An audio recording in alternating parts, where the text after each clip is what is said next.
우리를 돌아본다. 다섯 번째, 좋은 소식이라는 말씀의 제목으로 주의 말씀 함께 나눠보고자 합니다. 사람들이 좋은 얘기를 한다고 하면서 정작 그 좋은 얘기를 전했을 때 상대방이 들을 땐 그것이 기분이 나쁘거나 불편한 얘기가 될 때가 있습니다. 어느 사람이 대학 동문회에 갔습니다. 오랜만에 동문들을 만났는데 한 남자 동문이 여자 동문을 오랜만에 봐서 이렇게 인사했습니다. 야, 너 참 잘 늙었다. 그랬더니 이 여자 동문이 굉장히 기분 나빠합니다. 다른 옆에 있는 사람이 야, 그렇게 인사하면 어떻게 하냐고 이야기를 합니다. 그러자 그가 이렇게 얘기합니다. 아니, 늙어서 보기 좋다는데 뭐가 문제냐고. 본인은 좋은 소식, 좋은 표현으로 그렇게 얘기했는지는 모르지만, 그렇게 인사했는지는 모르지만 상대방은 그 이야기가, 그 인사가, 그 소식이 기분 좋지 않은 것이죠. 이런 상황들을 모순 어법이라고 얘기합니다. 함께 사용할 수 없는 표현들을 함께 사용함으로써, 부정적인 표현과 긍정적인 표현을 함께 사용함으로써 자신이 어떤 것을 표현하는 것을 극화시키는, 극대화시키는 것을 모순 어법이라고 얘기합니다. 예를 든다면 어떤 힘든 일을 하게 될 때 저희들이 이렇게 얘기를 하죠. 아유, 내가 죽지 못해 살지. 죽지 못해 살지. 죽음이라는 부정적 단어와 사는 어떤 긍정적인 표현이 함께 사용되면서 어떤 극적인 부분들을 더욱더 확대해서 표현하는 것입니다. 죽지 못해 살지. 꼴 좋다라고 하는 표현도 있습니다. 꼴이라는 것은 어떤 모양과 모양새를 부정적으로 표현할 때 많이 쓰죠. 근데 그것이 긍정적인 표현이라고 하는 좋다라고 하는 표현과 함께 사용할 때 꼴 좋다라는 것은 부정적인 것을 극대화시키곤 합니다. 이런 것을 모순어법이라고 합니다. 세상에 전하는 모든 좋은 소식은 대상이 한정되어 있고요, 제한되어 있다라는 것을 저희들은 알게 되지요. 내게 좋은 소식이 타인에게, 이웃에게는 똑같이 좋은 소식이 되지 않을 때가 있다는 것입니다. 하지만 오늘 본문에 나오는 15절에 아름답도다 좋은 소식이여 라고 하는 이 감탄하는 굿 뉴스, 이 좋은 소식, 기쁜 소식은 한정되거나 제한되어 있지 않습니다. 뭔만 해도 상대적으로 비교해서 너는 좋을지 모르지만 난 좋지 않아 라고 하는 생각이 가득한 이 시대에 누구는 좋고 누구는 좋아하지 않는 어떤 소식들을 전하게 될 때, 그럼에도 불구하고 모두를 아름답게 하고 기쁘게 하는 복음과 좋은 소식이 있다면 여러분, 그것이 무엇일까? 특별히 하나님의 말씀 가운데 좋은 소식이라는 것은 모든 사람이, 온 세상과 인류에게 기쁨과 행복을 주는 것이라고 이야기하는데 도대체 그것이 무엇일까? 혹시 2018년 7월 29일 주일 3부 예배 설교를 여러분 기억하십니까? 그 자리에서도 지금처럼 제가 이렇게 땀을 뻘뻘 흘리면서 설교했었습니다. 연동교회 위임 목사 청빙 최종 후보가 되어서 그때 선보이는 설교를 할 때 제가 바로 이 복음에 대한 말씀을 전했습니다. 모두에게 기쁜 소식이 되는 이 복음, 복음은 좋은 소식이다. 온 인류, 온 창조 세계가 기쁨으로 누릴 수 있다. 그때 제목이 복음의 시작, 그 이름 예수였습니다. 그때 저는 복음은 예수 그리스도이십니다 라는 말씀의 주제를 전했지요. 물론 제가 연동교회 위임 목사가 되고 싶은 마음으로 선보이는 설교를 하지만 그보다 더 위에 있는 것은 하나님의 말씀을 전해야 된다라는 생각으로 복음을 가지고 왔고, 그 복음은 곧 예수님인 것을 전했었습니다. 그런데 그 복음은 우리에게만 복음이 아니라 모든 사람, 온 창조 세계에 기쁜 소식이 된다 말씀을 전했죠. 실제로 복음, 좋은 소식이라고 하는 이 헬라어는 유앙겔리온, 유앙겔리아라고 하는 표현으로 쓰인다 말씀드렸습니다. 이 표현은 당시에 곳곳에서 사용되는, 로마 제국 시대 곳곳에서 사용되는 표현이었습니다. 특히 로마 제국이 세계를 정복하고 전쟁으로 지배하는 나라 곳곳에서 선포할 때, 그곳에 로마 군인들이 그 도시를 이제 차지하고 그곳에 로마의 깃발을 꼬집으러 갈 때 유앙겔리아 복음, 기쁜 소식을 전하며 들어갔었습니다. 그곳에 곧 로마 황제가 이 땅의 주인이 되었습니다 라는 것이 유앙겔리아 복음이었고요, 이제 당신들도 로마의 시민이 되었습니다 라는 표현이 유앙겔리아 좋은 소식이었습니다. 그런데 이 유앙겔리아라고 하는 표현은 복수형이라고 말씀드렸죠. 곧 좋은 소식들, 복음들이라고 말씀드렸습니다.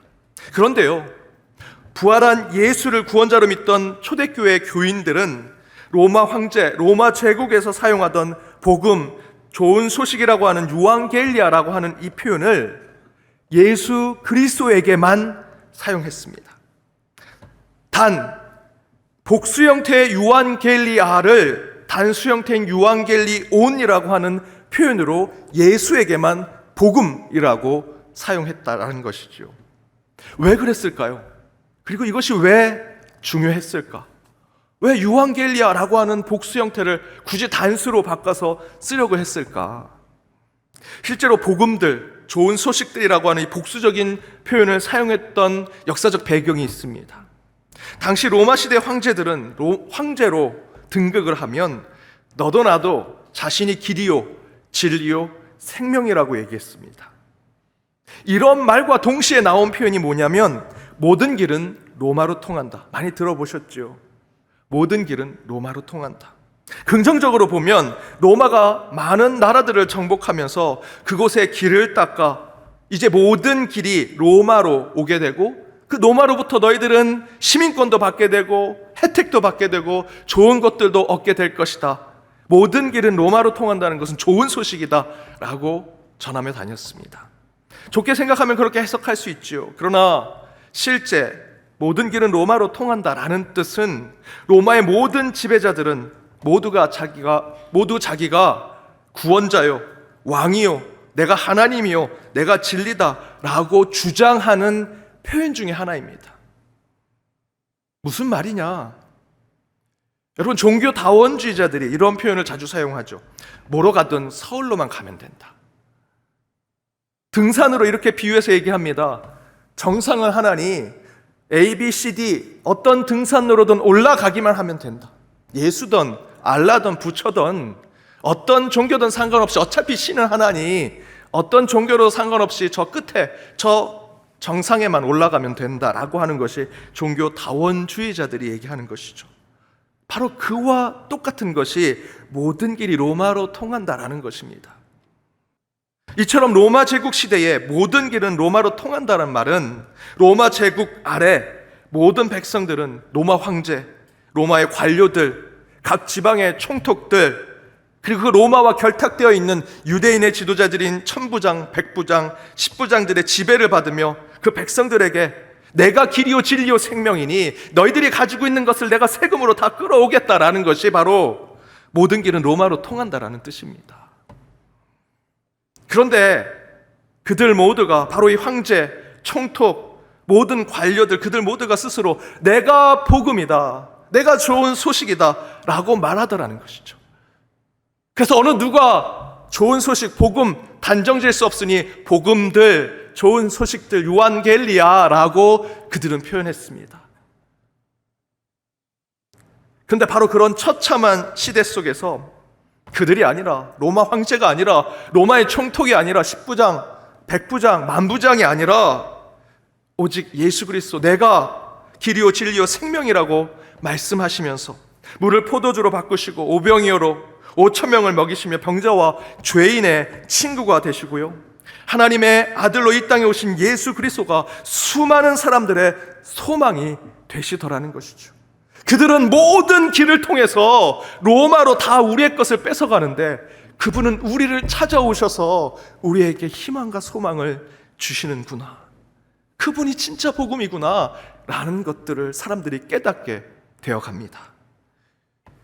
그래서 그 예수를 나의 구원자, 나의 주인이라고 고백하는 초대 교인들이 그 예수를 로마 제국의 황제와 총독들에게 쓰는 복음, 유앙겔리아라고 하는 복수 형태가 아니라 단수로 복음은 오직 예수 그리스도뿐입니다 라고 하는 유앙겔리온이라고 하는 표현으로 예수를 섬기기 시작했습니다. 당시 시대의 복음과 좋은 소식인 어떤 길을 통해서든 로마로만 가면 된다는 절대적 명제를 버리고, 이 명제를 버린다는 것은요, 그들이 로마 제국으로부터 죽음을 당하겠다, 그들에게 칼을 맞겠다라는 뜻과 똑같았습니다. 목숨을 걸겠다라는 것이죠.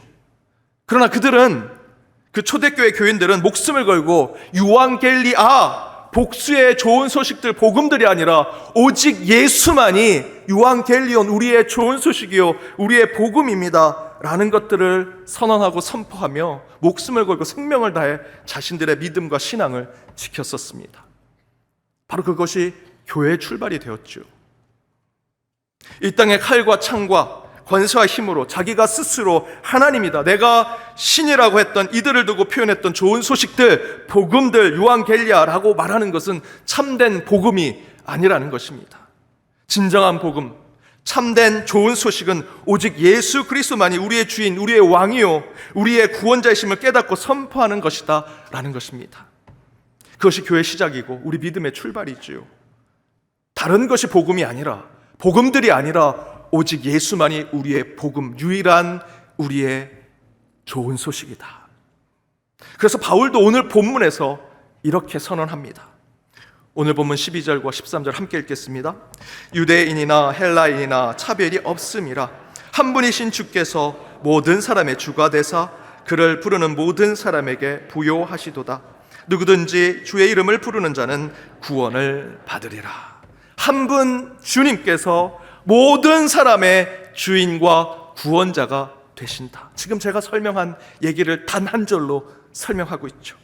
그러면서 그 주님, 우리의 유일한 복음 되신 예수 그리스도를 어떻게 이야기합니까? 누구든지 주의 이름을 부르는 자는 구원을 받으리라. 사랑하는 여러분, 우리의 길, 우리의 진리, 우리의 생명 되시는 분은 오직 우리 주 예수 그리스도 뿐이십니다. 주님이 약속해 주시죠. 누구든지 예수 그리스도 우리 주 하나님의 이름을 부르는 자는 구원을 받으리라. 다른 곳에 구원이 있지 않습니다. A, B, C, D의 등산로로 가서 한 곳 정상으로 갈 수 있는 것이 아닙니다. 그 등산로 중에 하나, 오직 예수의 길로만 갈 때 우리는 정상에 갈 수 있습니다. 여러분, 참된 복음은 예수에게만 있습니다. 따라서 오직 예수로만 구원을 받고 오직 예수로 병든 몸의 치유를 경험하며 오직 예수 그리스도로 상한 심령의 위로와 평안을 체험하는 저와 여러분, 우리 연동의 모든 권속들이 되시길 주님의 이름으로 축복합니다.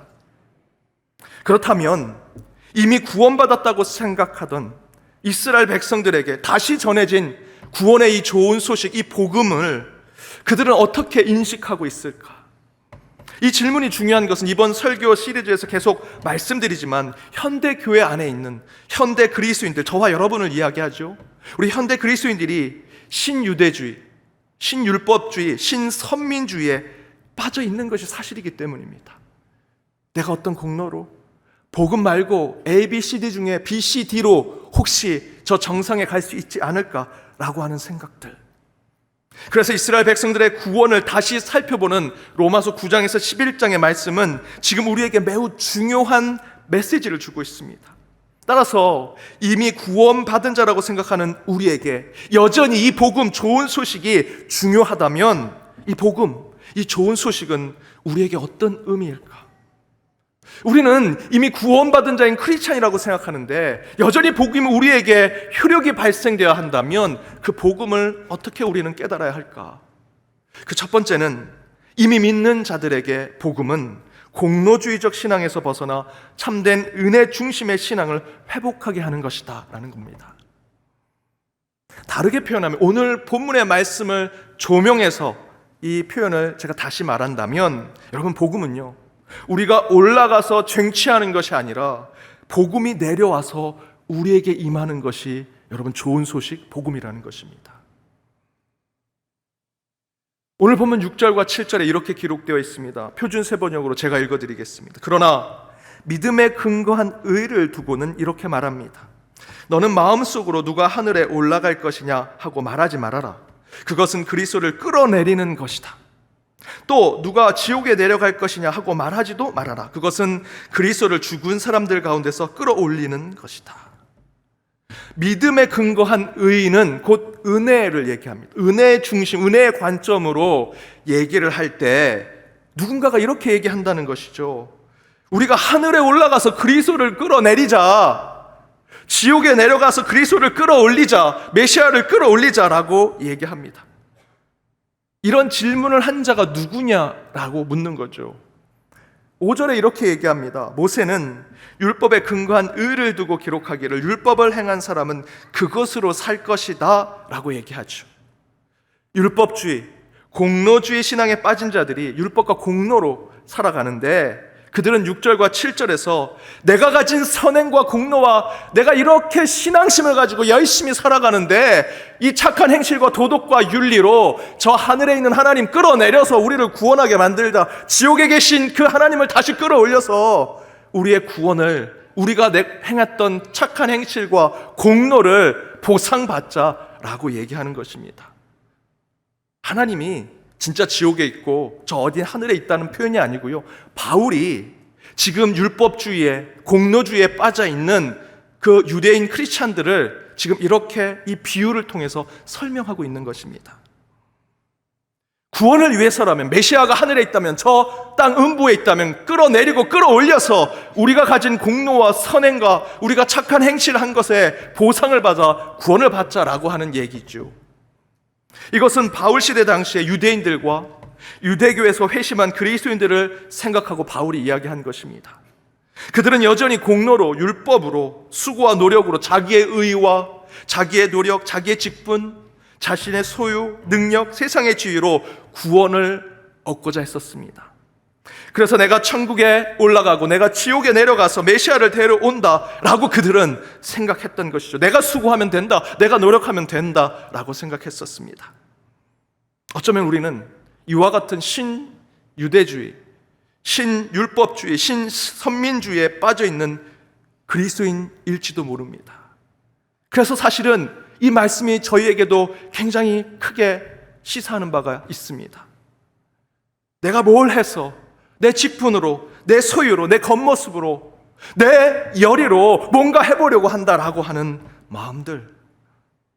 그러나 예수를 통해 얻게 된 좋은 소식, 참된 복음은 그런 우리의 뒤틀어진 신앙을 먼저는 위로하고 회복시키고 계시고요, 주님의 사랑과 긍휼로 우리를 회개케 하시고 다시 정도를 걷게 하십니다. 하나님께서 이렇게 말씀해 주십니다. 오늘 본문의 말씀대로, 주용아, 내가 하늘에 올라가지 않아도 돼. 거룩한 하나님인 척 안 해도 괜찮아. 주용아, 내가 지옥에 내려가지 않아도 돼. 너를 스스로 비하할 필요 없어. 너를 뜻하지 않은 것으로 비난하는 것에 너 스스로 탓할 필요 없어. 너는 내게 특별한 존재야. 그리고 대신에 우리 주님이 저를 비롯해서 여러분에게도 이런 기쁜 소식을 주십니다. 우리 9절과 10절의 말씀입니다. 함께 읽겠습니다. 내가 만일 내 입으로 예수를 주로 시인하며 또 하나님께서 그를 죽은 자 가운데서 살리신 것을 내 마음에 믿으면 구원을 받으리라. 사람이 마음으로 믿어 의에 이르고 입으로 시인하여 구원에 이르느니라. 여러분, 구원은 내가 천국에서, 지옥에서 메시아를 끌어올리고 끌어내리는 것으로 그러한 수고와 공로를 한다고 이루어지는 것이 아닙니다. 성경이 말하지요. 마음으로 믿어 의에 이르고 입으로 시인하여 구원에 이른다. 우리의 구원은 저 하늘, 저 음부에 있는 것이 아닙니다. 이미 우리의 심령 안에 계신 예수 그리스도, 그분을 나의 주님, 나의 구원자, 나의 창조자로 믿고 고백한다면 그 입술의 고백만으로도요, 하나님께서 우리에게 구원을 허락해 주신다라고 말씀해 주고 계십니다. 사랑하는 여러분, 복음은 우리에게 은혜를 깨닫게 합니다. 은혜가 뭡니까? 거저준 선물 아닙니까? 복음으로, 그 복음을 어떻게 연구할까? 어떻게 하면 그것을 내가 공로로 세울까? 아니요, 복음은 은혜입니다. 우리에게 임하는 예수 그리스도이십니다. 여러분 안에 있는 신율법주의에 빠져있는 영적 부담감, 여러분 복음으로 내려놓으십시오.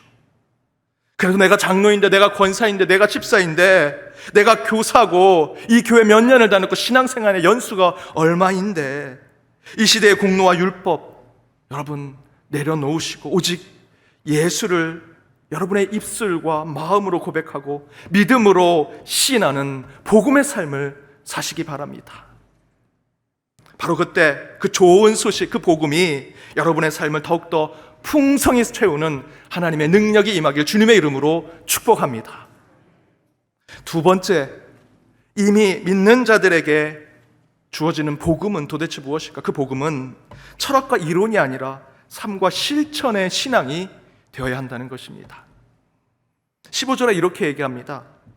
보내심을 받지 아니하였으면 어찌 전파하리요? 기록된 바 아름답도다 좋은 소식을 전하는 자들의 발이여 함과 같으니라. 그런데 이 바울의 고백이요, 구약의 이사야 52장 7절 말씀을 인용한 말씀입니다. 이사야 52장 7절 말씀에 어떻게 기록되어 있는가 함께 읽어보겠습니다. 좋은 소식을 전하며 평화를 공포하며 복된 좋은 소식을 가져오며 구원을 공포하며 시온을 향하여 이르기를 내 하나님이 통치하신다 하는 자의 산을 넘는 발이 어찌 그리 아름다운가. 두 말씀이 굉장히 유사하죠. 이 이사야 말씀을 바울이 이 15절에 인용을 한 것입니다. 그런데 똑같은 것 같지만 똑같지 않습니다. 뭐가 안 똑같을까요? 숨은 그림 찾기. 중요한 차이점이 있습니다. 근데 그 중요한 차이점이 굉장히 우리에겐 중요한 메시지를 주고 있습니다. 이사야에 보면 좋은 소식을 전하는 자의 산을 넘는 발이 어찌 그리 아름다운가라고 표현하죠.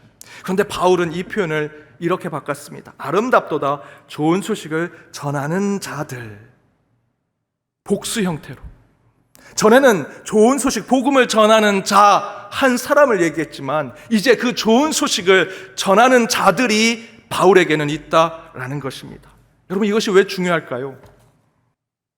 복음은 신학으로 연구해서 세미나나 사상으로 설명하는, 복음이 뭐냐라는 것을 설명하는 것, 물론 그것도 중요하지만 이제 복음은요, 믿음의 사람들의 입술과 마음속에 새겨져서 그들의 삶이 되어야 하고요, 그것이 신앙의 실천이 되어 하나님의 복음의 역사가 곳곳에 드러나게 보여지는 것, 그것이 복음이 되어야 합니다. 복음은 고귀해 보이는 한 지점에서 철학이나 학문으로 머물 수 있는 것이 아닙니다.